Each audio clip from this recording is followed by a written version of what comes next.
Merci, mesdames et messieurs. Je vous remercie de votre présence à cette conférence de presse cet après-midi.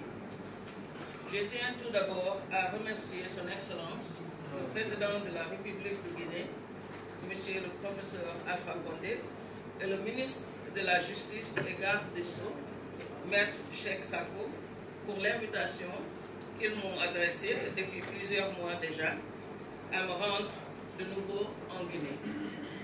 Je voudrais souligner l'accueil et la qualité de la coopération fournie à mon bureau par les autorités guinéennes au cours des 6 dernières années. Depuis l'ouverture de l'examen préliminaire par le bureau du procureur de la Cour pénale internationale, quelques semaines à peine après les événements horribles du 28 septembre 2009, mon bureau a effectué 11 visites en Guinée, la dernière datant du mois de mai de cette année. Cette visite est ma 4e à titre personnel. Quel en est le but? Tout d'abord, je suis venu faire le point sur l'enquête judiciaire concernant les crimes du 28 septembre 2009 menée par les autorités guinéennes conformément à leur obligation première de poursuivre et de juger les auteurs de crimes relevant de la compétence de la Cour pénale internationale.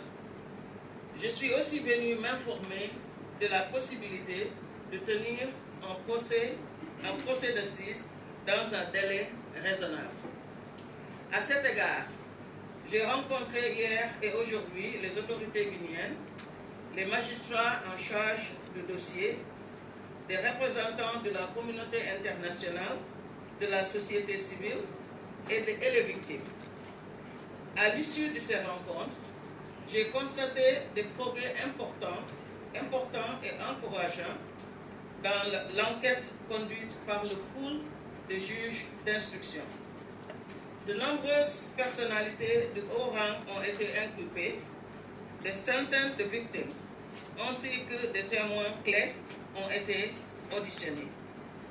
Je tiens à rendre hommage à la persévérance et la dignité des victimes, et tout particulièrement des victimes de violences sexuelles qui jouent un rôle déterminant dans l'avancement de ce dossier. Elles attendent depuis 6 longues années que justice soit faite, que justice leur soit rendue. Dans ce processus, il faut reconnaître le soutien des autorités guinéennes et du ministre de la Justice en particulier au travail des juges d'instruction. Les juges ont reçu des moyens supplémentaires pour exécuter leur mandat en toute indépendance, malgré les défis majeurs comme la crise d'Ebola qui a touché le pays.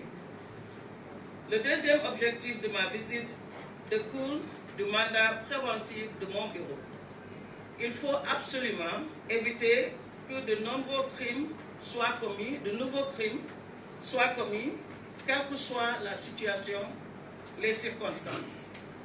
Nous savons que la violence peut surgir à l'occasion d'élections, comme je l'ai fait en 2010.